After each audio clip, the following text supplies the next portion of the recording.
Here we have a snowfall in the Blue Ridge Mountains of Virginia. We've got about 2.5 inches right now. I thought I'd take you outside and show you how some of these sculptures fare well in the snowfall.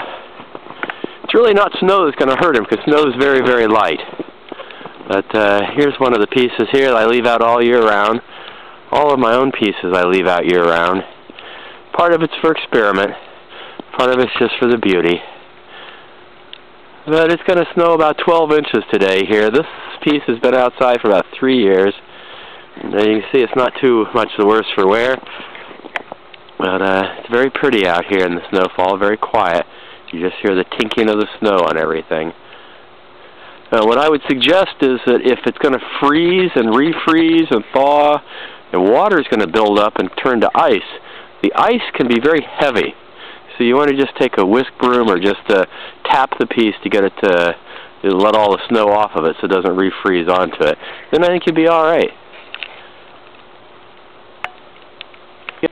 This is another one of my little crescent gardens I have. I've built several gardens to give me different angles on the sun.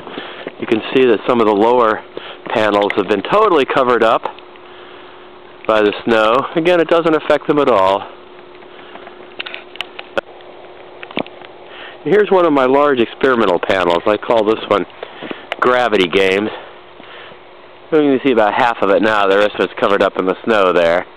Again, a large panel like this, because it's solid, the wind causes some resistance issues, which is why I use the thicker brass rods for the legs. But snow is just really not a problem for glass, nor is really high heat either. So it's a pretty good solution year-round out here in the mountains. Now, I leave my trellis panels up year-round, too. You can see how nice they look when there's just the white background of the bare trees. Let me take you up a little bit closer to this one and show you how it's anchored here at the bottom with a little bit of a fishing line. You can see a tiny anchor there. That keeps it from moving around. 40, 50 mile an hour winds, these things don't even wiggle. I've got them on these nice trellises here.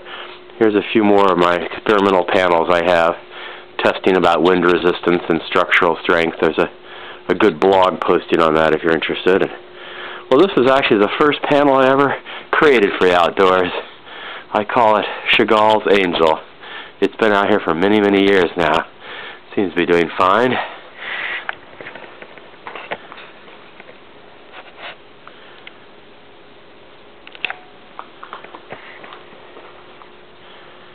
And there's some of my 8.5 by 11 panels out here. You might have seen them in some of my other snow shots, the still shots I take.